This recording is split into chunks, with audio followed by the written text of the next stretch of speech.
Coaching the overhead squat. The overhead squat is a very demanding whole body workout. It builds strength and flexibility in the shoulders and core, and especially the lower back along with the legs, whilst improving balance and coordination.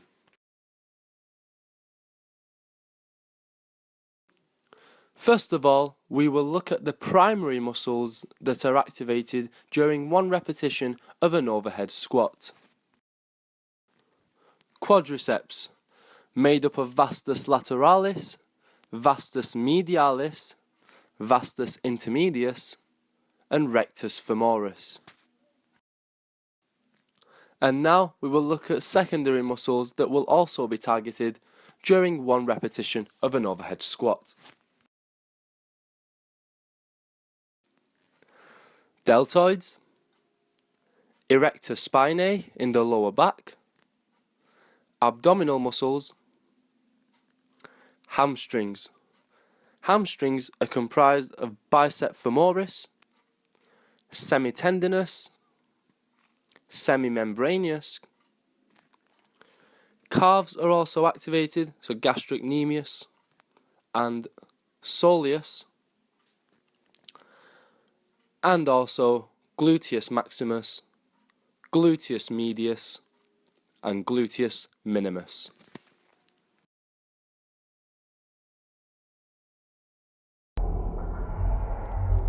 The overhead squat is an anaerobic exercise. A successful repetition should take no longer than 4 seconds. Only one breath is required to perform one repetition, with ATP being the source of energy.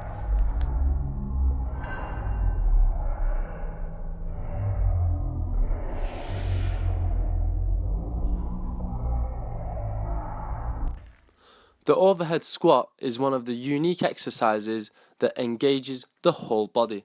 Here is the kinetic chain when performing an overhead squat, starting with the foot or ankle.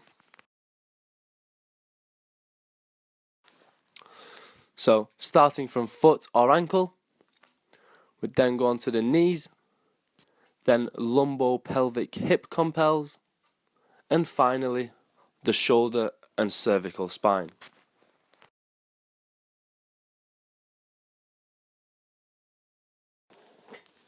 Now we'll move on to step-by-step coaching points on how to perform an overhead squat.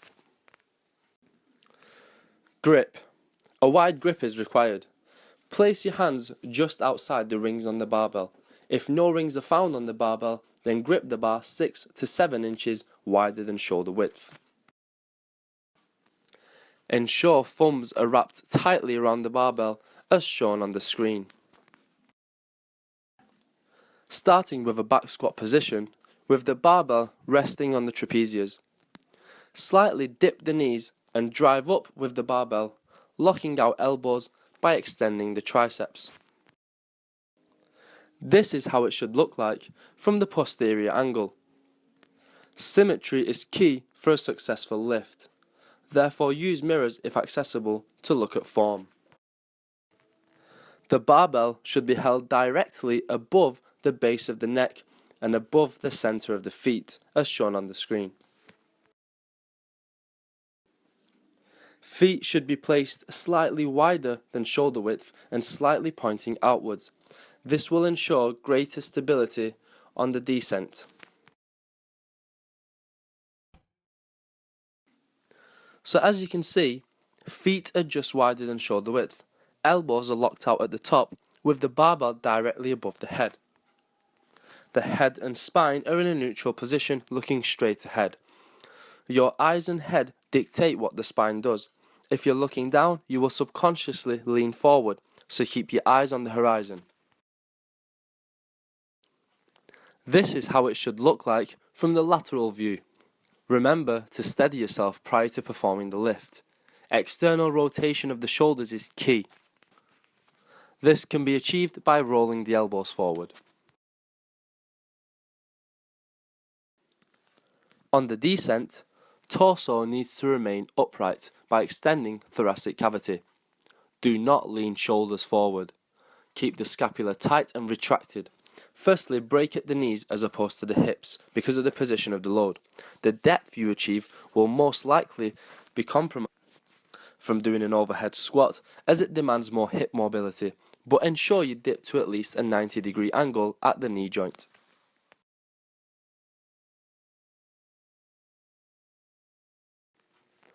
Inhale and hold that breath during the descent and exhale as you drive up. This will allow you to maintain inter-abdominal pressure on the eccentric portion of the lift while protecting the spine and provide explosive power on the concentric portion. This is how a successful repetition will look like from the posterior angle. Notice how the individual pauses for a second at the bottom of the repetition. This allows you to steady yourself for the eccentric section, enabling you to focus on pushing through the heels. To practice this, you can place thin plates under your heels as you perform the lift. This will point your foot downwards, known as plantar flexion.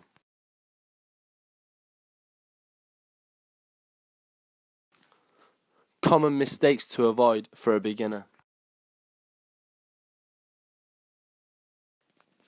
A narrow grip and an uneven grip.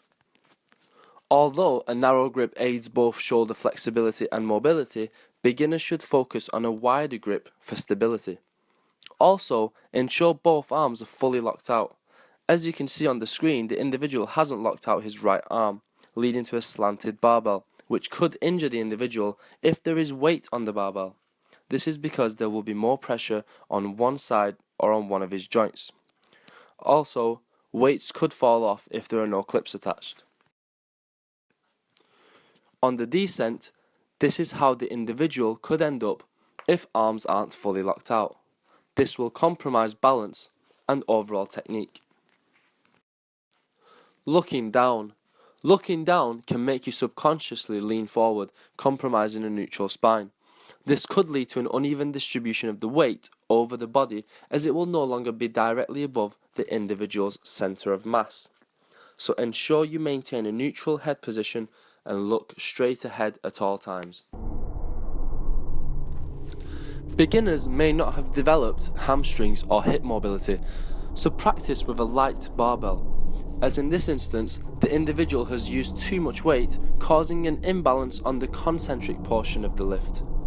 Remember to break at the knees and push through the heels, because in this case, the individual pushes through their toes, also compromising balance on the concentric part of the lift.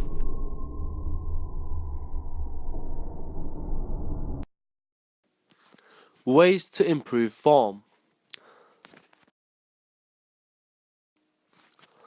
Thoracic extension is key.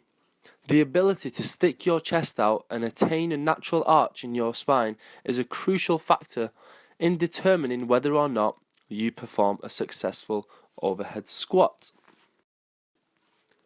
One way to practice this is if you grab a foam roller and lie on top of it. Stretching is also a good way of improving form, as flexibility is key in order to perform a successful overhead squat.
Tips for coaches.